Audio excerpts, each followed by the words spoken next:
উপলক্ষে অনুষ্ঠানে সম্মানিত সভাপতি, উপস্থিত গণ্যমান্য ব্যক্তিবর্গ এবং সদস্যবৃন্দ, আসলে আমি এই যে আমাদের এই কার্যক্রমটা আমি আমার এই গ্রামে থাকলে হয়তো আমি অনেকদিন থাকতাম, হয়তো এখানে চাকরি শেষে আমি চলে যাবো।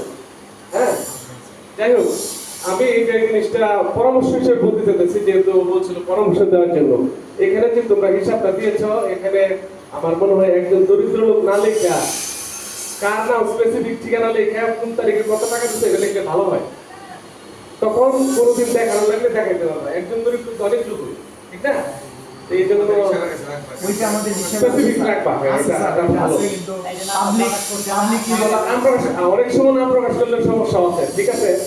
এটা মনে হয় আমার কাছে এটা মনে হয়েছে ইয়াতে আছে, নাম লেখা আছে, তারিখ সহ।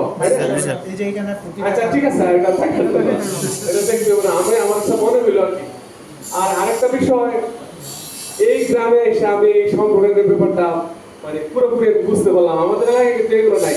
কিছুক্ষণ আগে ওনার সাথে আলাপ করলাম, আমাদের এখানে খালি দাদাবুদ্ধি আছে, যে যত খুশি টাকা কিভাবে কামাই করবো এই চিন্তা আছে।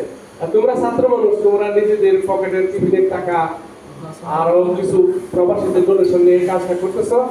এটা খুবই ভালো একটা জিনিস, এবং ধর্মীয় ভাবে এটা এত ভালো বলা আছে, তোমার বাড়ির পাশে যদি কেউ না খেয়ে থাকে তার খাবারের ব্যবস্থা তুমি করো।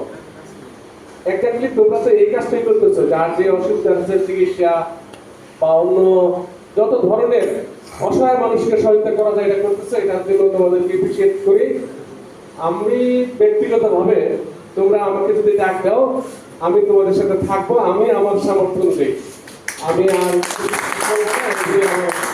বক্তব্য শেষ করলাম। সবাইকে ধন্যবাদ আমাকে বক্তব্য দেওয়ার সুযোগ দেওয়ার জন্য। আবারও ধন্যবাদ জানিয়ে আমার বক্তব্য শেষ করলাম। আসসালামু আলাইকুম ওয়া রাহমাতুল্লাহ।